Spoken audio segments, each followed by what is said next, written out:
teman-teman, selamat pagi bagi kita semuanya. Kali ini kami akan presentasikan tentang fisiologi hewan, yaitu sistem reproduksi, di mana presentasi kami mengenai fisiologi sistem reproduksi pada jantan dan betina. Yang pertama, kita harus mengetahui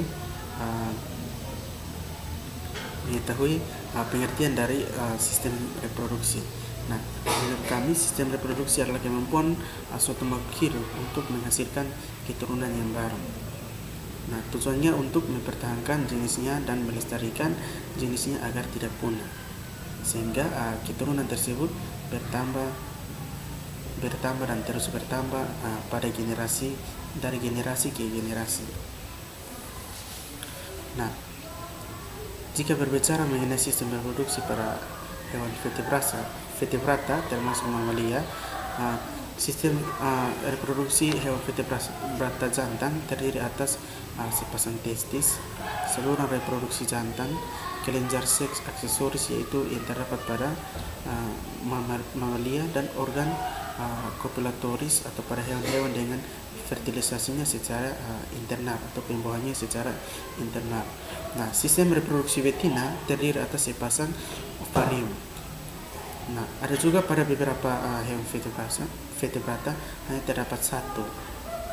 Kenapa satu? Karena kemungkinan memiliki dua, tetapi satu ovariumnya tersebut tidak berfungsi. Nah, sedangkan pada mamalia dilengkapi dengan kelamin luar berupa vulva dan kelenjar susu. Nah, yang perlu diperhatikan pada sistem reproduksi itu, jika pada hewan vertebrata pada umumnya itu sama, tetapi karena berdasarkan tempat hidupnya, kemudian ada perkembangan anatomi dan cara hidupnya yang berbeda yang menyebabkan adanya proses pembuahan atau proses fertilisasi. Nah, kita mulai yang pertama, yaitu sistem reproduksi pada hewan amfibi. Nah, di situ terdapat sistem reproduksi jantannya. Nah, sistem reproduksi jantan pada hewan amfibi terdapat testisnya itu berjumlah sepasang. Kemudian memiliki saluran reproduksi tubulus ginjal akan menjadi ductus efferent dan membawa spermatozoa dari testis menuju ke ductus mesonephros. Nah, tadi dikatakan bahwa testis pada hewan amfibi berjumlah sepasang dengan karakteristiknya sebagai berikut, yaitu berwarna putih kekuningan yang digantung oleh mesorsium. Nah, letaknya di sebelah kaudal dijumpai pada korpus adiposum yang terletak pada bagian posterior rongga abdomen. Nah, jika berbicara mengenai saluran reproduksi, tubulus ginjal akan menjadi ductus afferent dan membawa spermatozoa dari testis menuju ductus mesonephros. Nah, di tingkat kloaka, ductus mesonephros pada beberapa spesies spesies amfibi akan membesar membentuk vesicula seminalis, yaitu penyimpanan sperma sementara. Nah, vesicula seminalis akan membesar hanya pada saat musim kawin saja. Jadi katak atau amfibi melakukan sistem reproduksinya dengan adanya musim. Nah, pada fase afferent itu merupakan saluran-saluran halus yang meninggalkan testis dan berjalan ke medial menuju ke bagian-bagian ginjal. Kemudian ductus Wolff keluar dari dorsal lateral ginjal, kemudian ia berjalan di sebelah lateral ginjal kloaka. Nah, pada kloaka pada katak kadang-kadang masih jelas dijumpai. Kemudian, jika sistem reproduksi pada amfibi betina atau katak betina, ovariumnya berjumlah sepasang juga. Kemudian saluran reproduksinya berupa oviduct yang merupakan saluran yang berkelok-kelok. Kemudian pembuahannya atau fertilisasinya terjadi secara eksternal, artinya dengan penyatuan gamet jantan dan gamet betina terjadinya di luar tubuh. Nah, tadi dikatakan bahwa ovariumnya berjumlah sepasang dengan karakteristiknya pada sebelah kranialnya dijumpai jaringan lemak berwarna kuning atau yang disebut dengan corpus adiposum. Nah, baik ovarium maupun corpus adiposum berasal dari plica gametalis, masing-masing gonalis dan pars gonalis. Nah, ovarium digantungkan oleh mesovarium. Nah, saluran reproduksi oviduk, jika saluran reproduksi oviduk itu merupakan saluran yang berkelok, maka dengan lubangnya yang disebut dengan oxum abdominal. Nah, oviduk di sebelah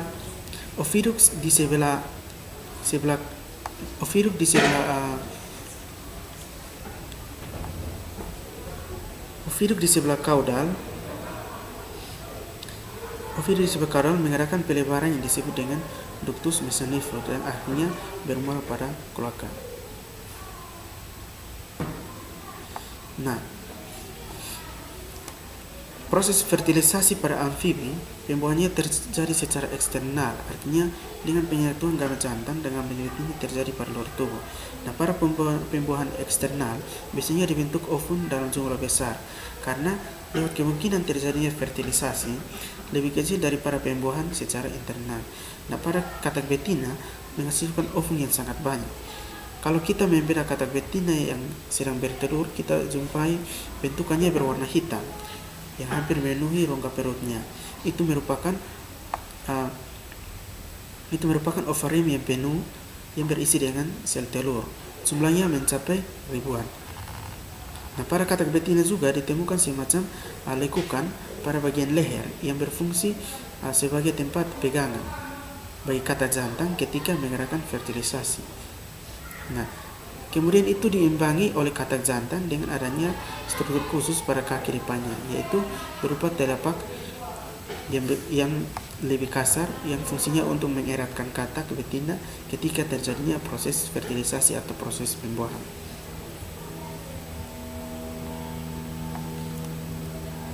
Yang berikut penjelasan mengenai sistem reproduksi pada aves akan dijelaskan oleh Kakak Wasti. Kepada Kakak Wasti saya persilakan.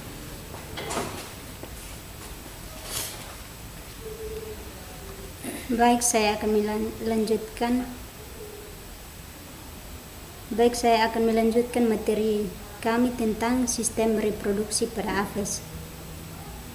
Sistem reproduksi pada aves jantan. Yang pertama, testisnya berjumlah sepasang, berbentuk oval atau bulat. Bagian permukaannya licin, terletak di sebelah ventral lobus penis, bagian paling kranial. Yang berikut saluran reproduksinya: tubulus mesonephros membentuk ductus afferens dan epididymis. Nah, sistem reproduksi pada aves. Kelompok burung merupakan hewan ovipar. Walaupun kelompok burung tidak memiliki alat kelamin luar, fertilisasi tetap terjadi di dalam tubuh. Hal ini dilakukan dengan cara saling menempelkan kloaka. Yang berikut sistem reproduksi jantan. Testisnya berjumlah sepasang, berbentuk oval atau bulat, dan bagian permukaannya licin. Terletak di sebelah ventral lobus penis bagian paling kranial. Pada musim kawin, ukurannya membesar.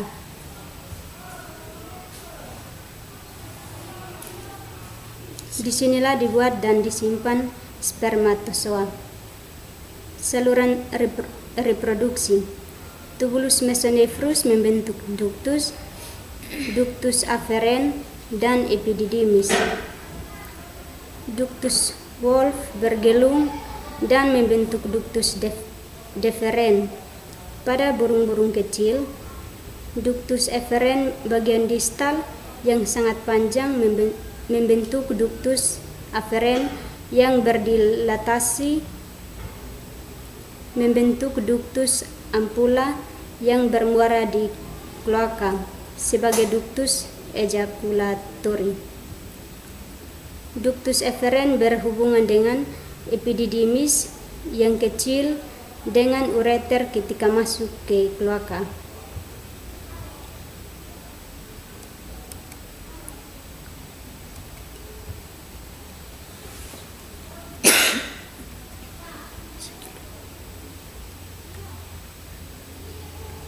Sistem reproduksi betina pada Aphes.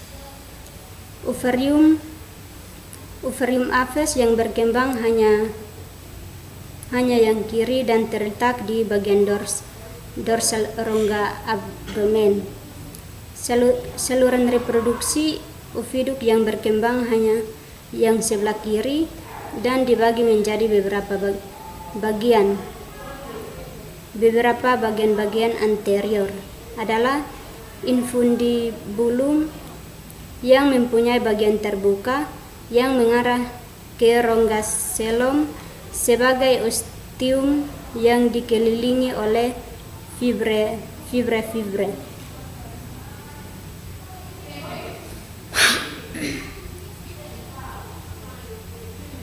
Sistem reproduksi betina pada Aphes. Yang pertama, ovarium. Selain pada burung elang, ovarium Aphes yang berkembang hanya yang kiri dan terletak di bagian dorsal rongga abdomen. Saluran reproduksi oviduk yang berkembang hanya yang sebelah kiri dan dibagi menjadi beberapa bagian anterior adalah infundibulum yang punya bagian terbuka yang mengarah ke rongga selom sebagai ostium yang dikelilingi oleh fibre. Di posteriornya adalah magnum yang akan mensekresikan albumin. Selanjutnya istimus yang mengekresikan fibre. Di posteriornya adalah magnum yang akan mengekskresikan albium. Selanjutnya istimus akan mengekskresikan membran sel telur dan dalam dan luar.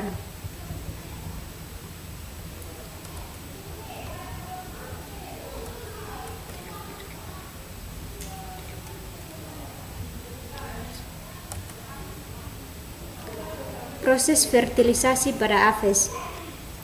Pada burung betina hanya ada satu ovarium, yaitu ovarium kiri. Ovarium kanan tidak tumbuh sempurna dan tetap kecil yang disebut dengan rudimenter. Ovarium dilekati oleh suatu corong penerima ovum yang dilanjutkan oleh oviduk. Ujung oviduk membesar menjadi uterus yang bermuara pada kloaka. Pada burung jantan terdapat sepasang testis yang berhimpit dengan ureter dan bermuara di kloaka. Fertilisasi akan berlangsung di daerah ujung oviduk pada saat sperma masuk ke dalam oviduk. Ovum yang telah dibuahi akan bergerak mendekati kloaka. Pada burung betina hanya ada satu ovarium, yaitu ovarium kiri. Ovarium kanan tidak tumbuh sempurna dan tetap kecil yang disebut dengan rudimenter. Ovarium dilekati oleh suatu corong penerima ovum yang dilanjutkan oleh oviduk. Ujung oviduk membesar menjadi uterus yang bermuara pada kloaka. Pada burung jantan terdapat sepasang testis yang berhimpit dengan ureter dan bermuara di kloaka. Fertilisasi akan berlangsung di daerah ujung oviduk pada saat sperma masuk ke dalam oviduk, dan ovum yang telah dibuahi akan bergerak mendekati kloaka. Saat perjalanan menuju kloaka, di daerah oviduk, ovum yang telah dibuahi sperma akan dikelilingi oleh materi cangkang berupa zat kapur. Telur dapat menetas apabila dirami oleh induknya. Suhu tubuh induk akan membantu pertumbuhan embrio menjadi anak burung. Anak burung menetas dengan memecah kulit telur dengan menggunakan paruhnya. Anak burung yang baru menetas masih tertutup matanya dan belum dapat mencari makanan sendiri, serta perlu dibesarkan dalam sarang.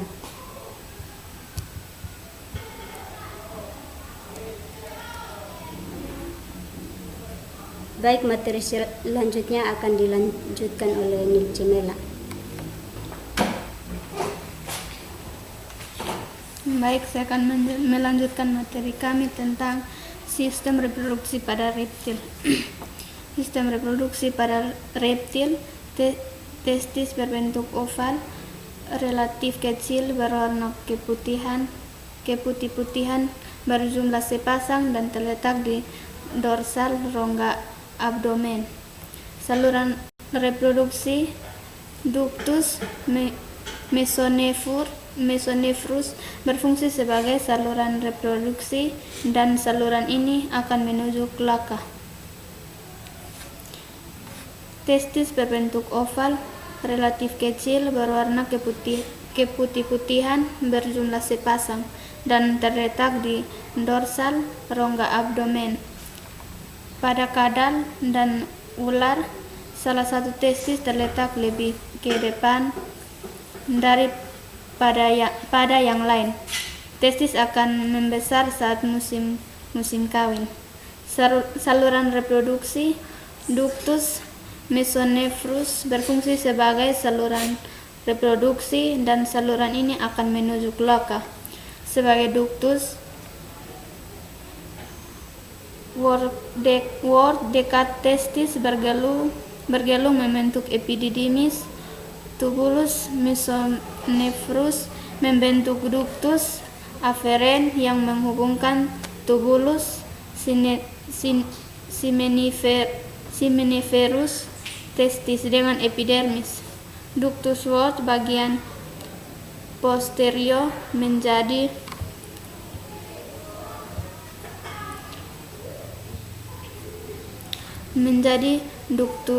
ductus deferens. Pada kebanyakan reptil, ductus deferens bersatu dengan ureter dan memasuki kloaka melalui satu lubang, yaitu sinus urogenital yang pendek.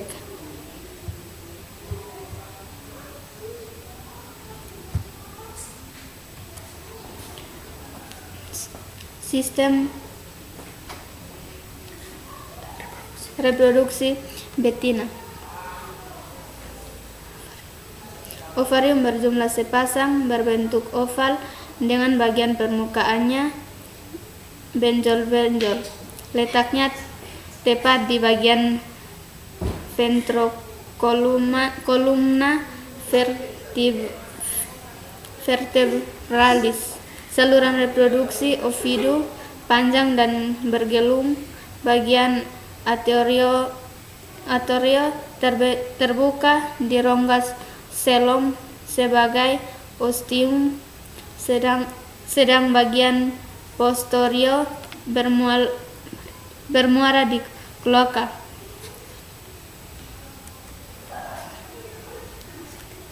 Materi selanjutnya akan dilanjutkan oleh Kakak Wasti.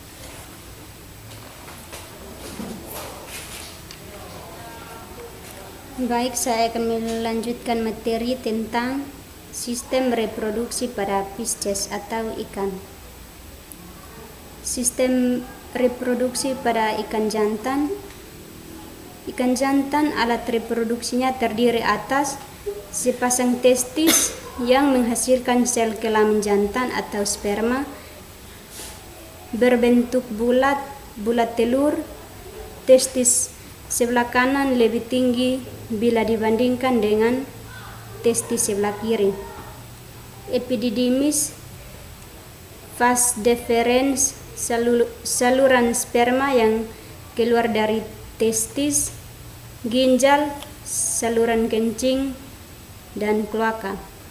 Proses fertilisasi atau pembuahan pada ikan ada 2 cara, yaitu yang pertama pembuahan di dalam atau internal, dan pembuahan di luar atau eksternal.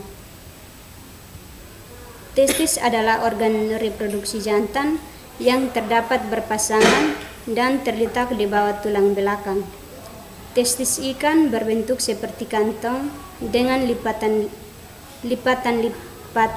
serta dilapisi dengan suatu lapisan sel spermatogenik atau spermatosit. Sepasang testis pada ikan jantan tersebut akan mulai membesar pada saat terjadi perkawinan, dan sperma jantan bergerak melalui vas deferens menuju celah atau lubang urogenital. Testis berjumlah sepasang digantungkan pada dinding tengah rongga abdomen oleh mesorsium. Bentuknya oval dengan permukaan yang kasar. Sistem reproduksi pada ikan betina. Ovarium pada Elas moranci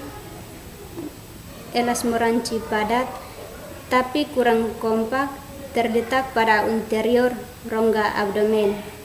Ovarium pada ikan terdiri dari banyak telur. Ovariumnya sirkular dengan berjumlah sepasang.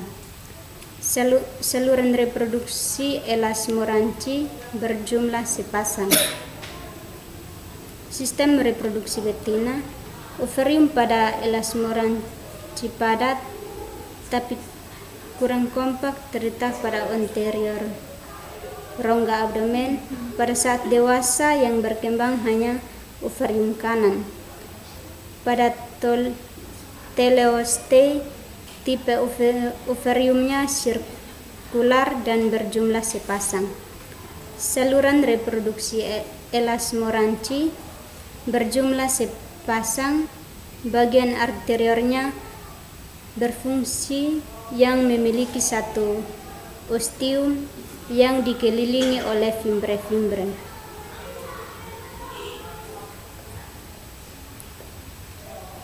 Oviduk sempit pada bagian arterior dan posteriornya.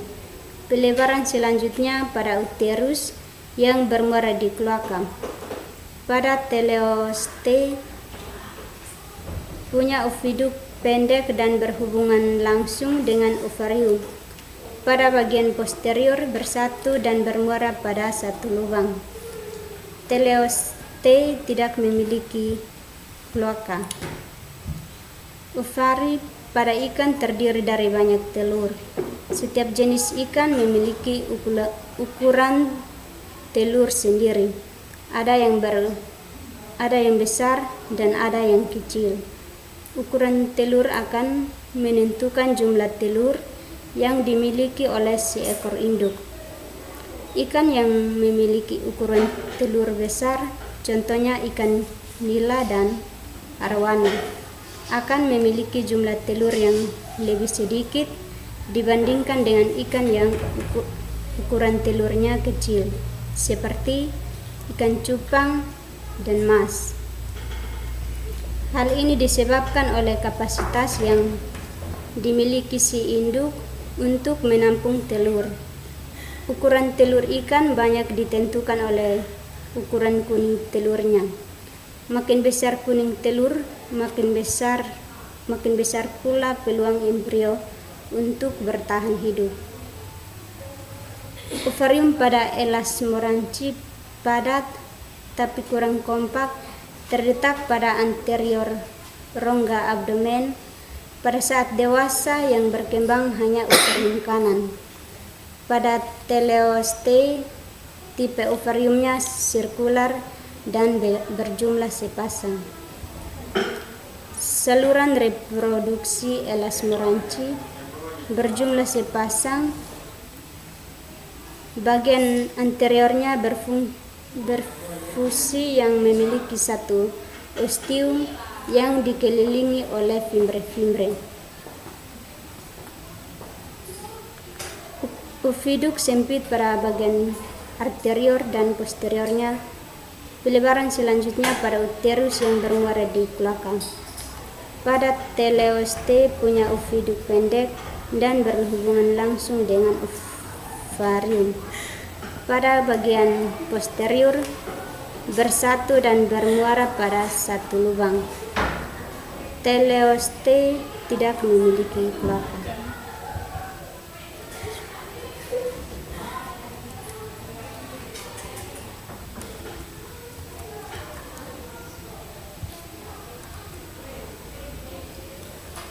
Baik, materi selanjutnya akan dibawakan oleh Eben Telun. Baik, saya akan melanjutkan materi yang terakhir, yaitu sistem reproduksi para mamalia atau manusia. Para laki-laki, organ reproduksinya berorgan reproduksi dalam. Yang pertama yaitu testis. Kemudian ada saluran pengeluaran pada organ reproduksi dalam pria, terdiri dari epididymis, vas deferens, saluran ejakulasi, dan uretra. Kemudian ada beberapa kelenjar, yaitu kelenjar aksesoris. Kemudian ada vesicula seminalis, kelenjar prostat, dan kelenjar Koper. Nah, kalau organ reproduksi dalamnya, organ reproduksi dalam pada pria itu terdiri atas testis dengan saluran pengeluaran dan kelenjar aksesoris. Nah, testis bisa disebut dengan gonad jantan atau gonad pria, berbentuk oval dan terletak di dalam kantong pelir yang bisa disebut dengan skrotum. Testis berjumlah sepasang. Nah, testis terdapat pada bagian tubuh sebelah kiri dan kanan. Testis kiri dan kanan dibatasi oleh suatu sekat yang terdiri dari serat jaringan ikat dan jaringan polos. Nah, fungsi dari testis secara umum merupakan alat untuk memproduksi sperma dan hormon kelamin jantan yang disebut dengan testosteron. Nah, sedangkan saluran pengeluarannya pada organ reproduksi pria itu terdiri dari epididymis, vas deferens, saluran ejakulasi, dan uretra. Nah, epididymis itu adalah saluran berkelok-kelok di dalam skrotum yang keluar dari testis. Jumlahnya sepasang juga dan terdapat pada sebelah kanan dan sebelah kiri. Nah, fungsinya sebagai tempat penyimpanan sementara sperma sampai sperma menjadi matang dan bergerak menuju kepada vas deferens.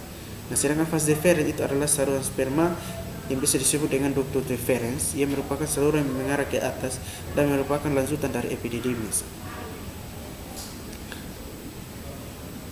Vas deferens fungsinya sebagai saluran tempat jalannya sperma dan epididymis menuju kantong semen atau kantong mani yang bisa disebut dengan vesicula seminalis.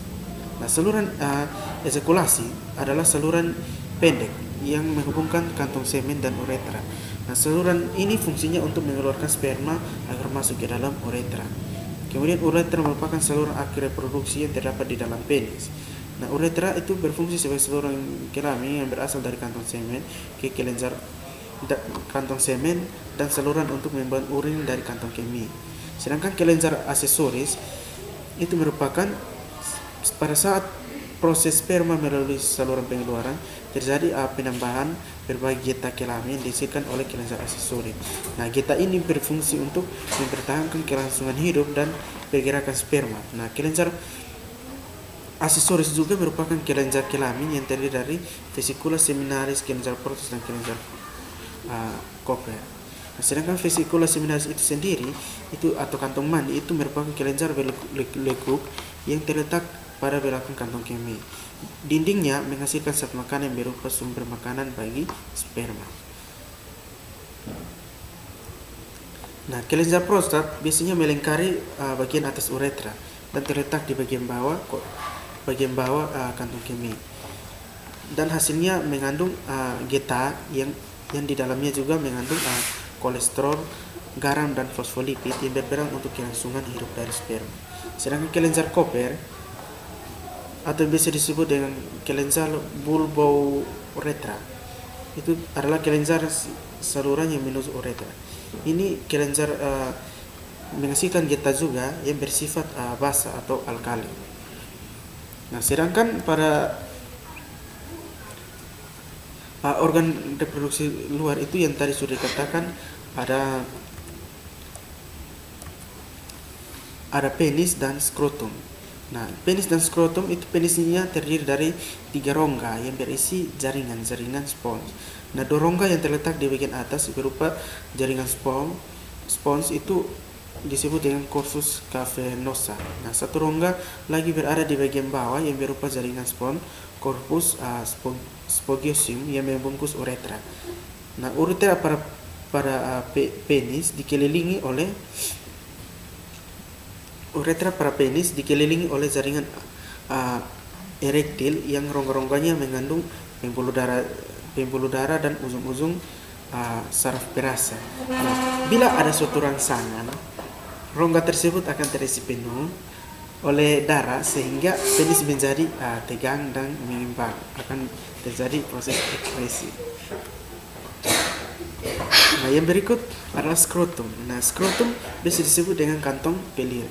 Nah, kantong ini merupakan kantong yang berisi dengan testis. Nah, jumlahnya juga sepasang, yaitu kiri dan kanan. Di antara skrotum kanan dan skrotum kiri dibatasi oleh sekat yang berupa jaringan ikat dan jaringan otot polos atau otodartos. Nah, otodartos ini berfungsi untuk menggerakkan skrotum sehingga dapat mengerut dan mengendur. Nah, di dalam skrotum juga terdapat serat-serat otot yang berasal dari penerusan otot lurik dinding perut yang diisi oleh otot kremaster. Nah, otot kremaster adalah otot yang bertindak sebagai pengatur suhu lingkungan testis agar kondisinya tetap stabil. Nah, proses pembentukan sperma atau spermatogenesis pada organ reproduksi pria membentukkan suhu yang stabil, yaitu dengan beberapa derajat tubuh lebih daripada suhu tubuh.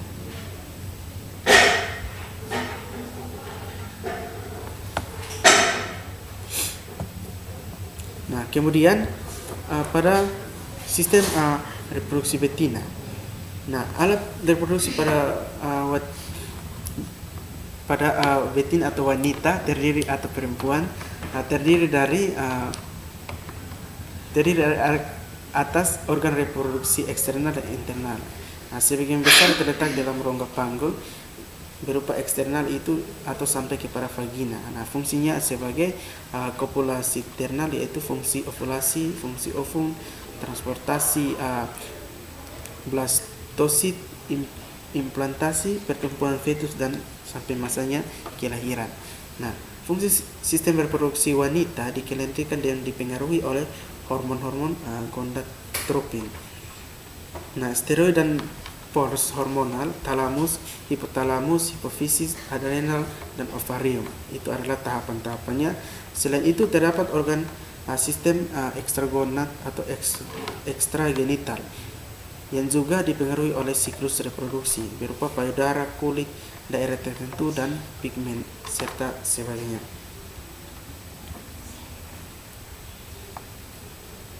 Nah, pada sistem reproduksi betina terdapat vulva, kemudian ada mons, pubis mons atau mons veneris, kemudian ada labia majora, ada labia minora, ada clitoris, ada vestibulum, ada introitus atau oficum vagina, dan ada vagina itu tersendiri, dan ada perineum. Yang pertama itu adalah vulva. Nah, vulva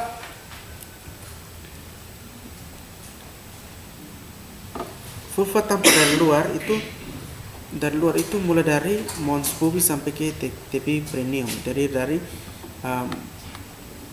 mons pubis, labia majora, labia minora, clitoris, himen, vestibulum, orificum, uretriternium, dan kelenjar-kelenjar pada dinding vagina. Nah, sedangkan mons veneris atau mons pubis itu lapisan lemak yang di bagian arteriolus simpis os pubis. Pada masa pubertas, daerah ini dimulai ditumbuhi rambut pubis. Kemudian ada labia majora. Labia majora yaitu lapisan lemak lanjutan mons pubis ke arah bawah belakang yang mengandung plecus vena. Kemudian ada Kemudian ada klitoris yang terdiri dari kapitulans klitoris yang terletak di bagian superior vulva dan korpus klitoris yang tertahan di dalam dinding anterior vagina. Kemudian ada vestibulum, yaitu daerah dengan batas-batas klitoris, batas bawah forcet, batas lateral, dan labia minora. Kemudian ada introitus atau oviricum vagina, yaitu jika pada gadis tertutup lapisan normal terdapat sebuah lubang kecil untuk aliran darah menstruasi, dapat berbentuk bulan sabit atau bulat oval dan cribriformis septum atau frimbae.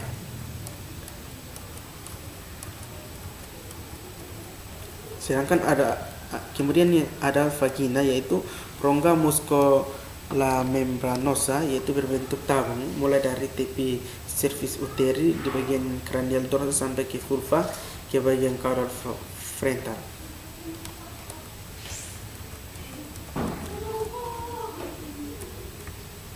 Kemudian yang terakhir itu adalah perineum, yaitu daerah antar tepi bawah vulva dengan tepi depan dan anus.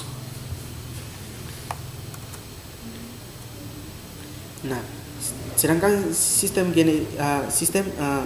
reproduksi internalnya berupa uterus, cervix uteri, corpus uteri, dan ovarium,